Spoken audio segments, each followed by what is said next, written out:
kita umur 6 tahun. Nawaitu sauma ghadin. Guru tadika mengajar kita. Ilmu tu kita guna tak sampai sekarang. Ilmu kita sekarang, dulu kita 6 tahun, 60 tahun pun ilmu yang sama kita guna dalam berpuasa. Berpuasa apa anak? Berpuasa itu penahan lapar dan dahaga. Maka sampai sekaranglah kita duk kira berpuasa itu menahan lapar dan dahaga. Lah anak-anak di bawah tadi satu uji, tiba-tiba dah keluar dah. Dan kali tak ada uji dah. Bawa saat dia uji.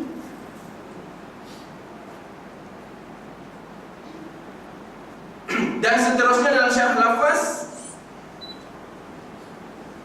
Dalam syarah lafaz, pengarang meletakkan satu lagi perkataan amal. Apa maksud amal? Amal ialah gerakan jasad atau hati yang mana jika ia seiring dengan syariat dinamakan taat. Gerakan jasad atau hati mana jika ia seiring dengan syariat maka ia dinamakan taat. Dan jika sebaliknya iaitu tidak seiring dengan syariat, iaitu syariat Allah, maka ia dinamakan maksiat. Apa dia amal? Amal kalau kena dengan Quran, kena dengan hadis, kena dengan sunnah Rasulullah SAW, maka dia adalah taat. Tapi bila dia berlawanan dengan apa yang Rasulullah suruh, dia berlawanan apa yang Allah suruh, maka dia adalah maksiat. Berarti amal kita boleh jadi dua. Amal baik, amal buruk. Amal jahat, amal elok, amal baik, amal munkar. Amal ma'ruf, amal munkar. Dia jadi taat, dia jadi maksiat. Kadang-kadang amal yang kita nampak baik, tapi rupanya amal tadi maksiat. Bismillahirrahmanirrahim. Ini sedap baca ni. Nanti pengurusi setidak-tidak ada 500 satu malam ni. Nampaknya baik tuan-tuan, tetapi Allah menilai sebagai maksiat.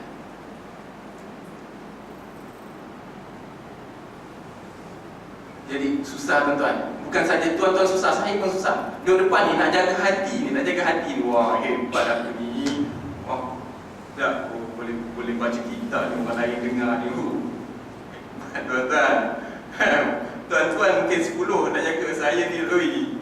Tak tahu tuan-tuan. Minta tolong Allah aja sebenarnya.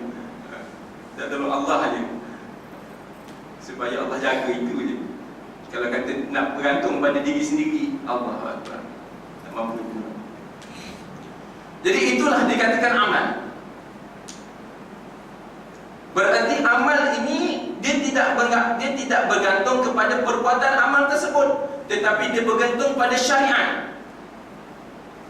Sebab dia bergantung pada syariat, jasad dan hati. Jasad dan hati disebut dalam sini gerakan jasad dan hati.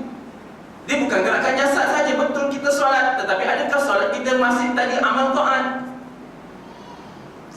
Betul kita pergi haji.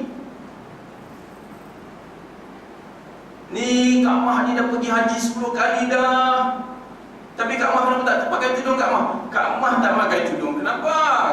Kan Kak Mah pakai tudung tu bab hati. Hati walaupun Kak Mah tak pakai tudung, hati Kak Mah baik. Kak Mah habiskan duit pergi haji. Tengok tuan-tuan, amal baik tak? Nampak baik, tetapi jasad dan hati tadi perlu pada syariat.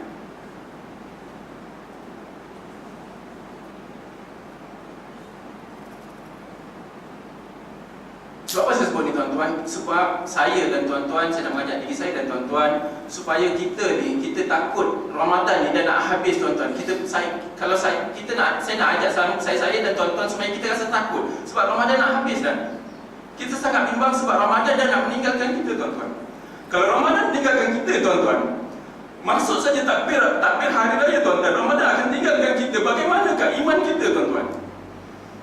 Bagaimana keimanan kita?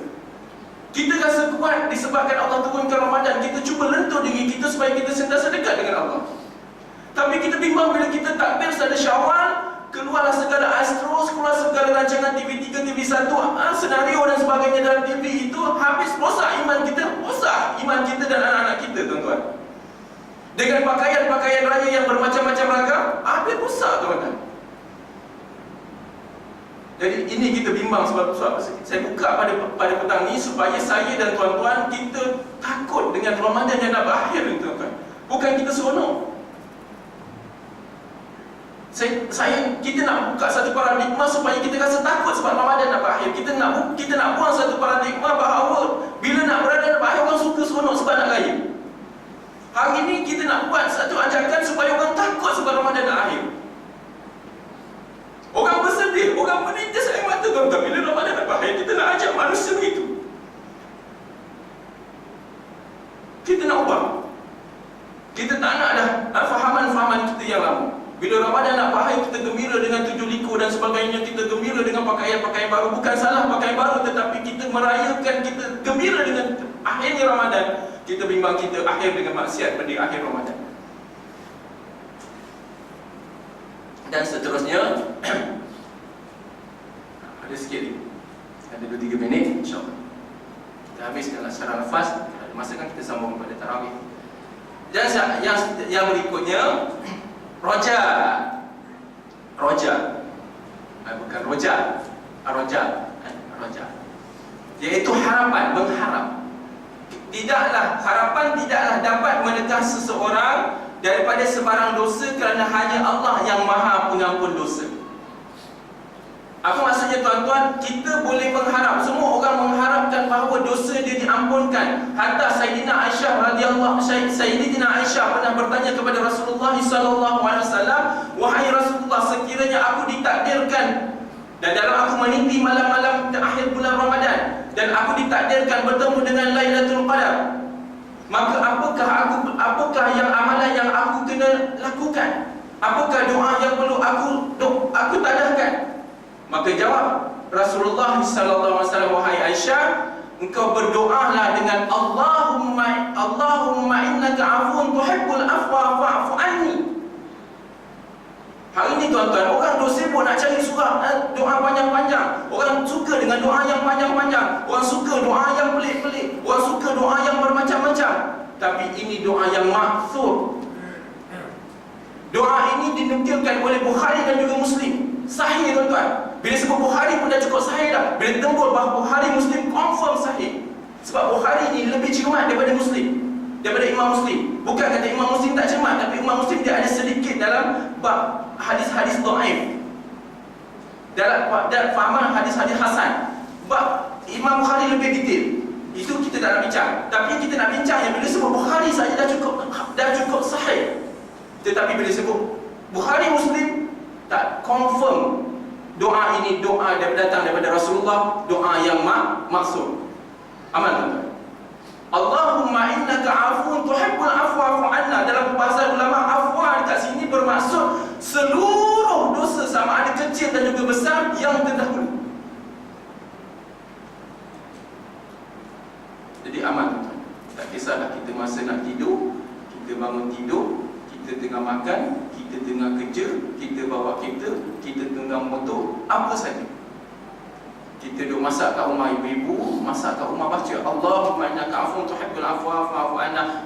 Nak ambil belajar je nak? Allahumma innaka afuwun tuhibbul afwa fa'fu anna. Ni cili-cili mat tengah dah blender kat atas tu, cepat bawa siap. Allahumma innaka afuwun tuhibbul afwa fa'fu anna. Tak salah. Sebab ini bukan ayat Quran. Kalau tersekat pun dia tidak masalah, dia tidak mengganggu maksud. Ini doa yang diajar oleh Rasulullah. Boleh. Allahumma innaka afu, tiba-tiba ni tu nak angkat siapa? Sama mula Allahumma innaka afu tuhibbul afwa fa'fu anna. Boleh tak salah. Tuan-tuan, mudah-mudahan masakan kita tadi melembutkan hati anak kita untuk diampun oleh Allah. Mudah-mudahan, kita tak tahu. Jadi inilah yang disebut ar-raja, iaitu harapan yang menegah seseorang daripada seorang melakukan dosa. Sebab apa, tuan-tuan? Dalam seseorang yang kegelinciran kepada dosa, semua kita confirm memang tergelincir kepada dosa. maka kita perlu ada raja kepada Allah. Kita mengharap supaya Allah, kita mengharap dalam bab dosa ini, ulama mengajar kita supaya kita harap supaya Allah ampunkan dosa kita, dan pada masa yang sama kita datangkan khauf, kita datangkan rasa takut atas siksaan Allah sekiranya Allah tidak mengampunkan dosa kita. Itu yang diajar oleh para ulama. Jadi raja ini perlu dalam pada diri kita, sebab confirm kita ini orang yang gelincir kepada dosa, maka kita sekenjak raja. Berarti sesuailah dengan doa yang Rasulullah ajarkan tadi, Allahumma innaka afun tuhibbul afwa fa'fu anni. Allah ataupun fa'fu anni. Kalau kita seorang, fa'fu anni. Kalau ramai anak-anak kita, fa'fu anna. Jadi tuan-tuan, amalkan. Ini dia tak. Jangan fikir pening-pening jauh susah-susah, tak. Orang dah susah, lepas solat ustaz nak doa apa ustaz? Kita baca Rabbana hab lana min Rabbana atina fid dunya hasanah wa fil akhirati hasanah wa qina adzaban. Alah ustaz tu biasa, bagilah doa lain dah. Doa itulah yang maksud. Doa daripada Rasulullah. Jadi tuan-tuan, cukup setakat tu, kan kita tak buka puasa susah pula. Kena tukar waktu maghrib kat sini. Nanti Mak Aisyah datang pula nanti. Waktu maghrib tukar kat sini. Jadi tuan-tuan, itulah sebersedikit, bukan sebersedikit, memang sangat sikit perkongsian yang saya dapat berikan atas kecantikan ilmu saya. Saya mohon maaf sekiranya ada terkesan bahasa dan sebagainya. Sama-sama kita tutup dengan tasbih kafarah. Wallahu a'lam. Subhanakallahumma bihamdika asyhadu an la ilaha illa anta astaghfiruka wa atubu ilaik. Subhanakallahumma bihamdika asyhadu an la ilaha illa anta astaghfiruka wa atubu ilaik. Subhanakallahumma bihamdika asyhadu an la ilaha illa anta astaghfiruka wa atubu ilaika. Dhanbi faghfir li fa innahu la yaghfiru dhunuba illa anta. Assalamualaikum warahmatullahi wabarakatuh.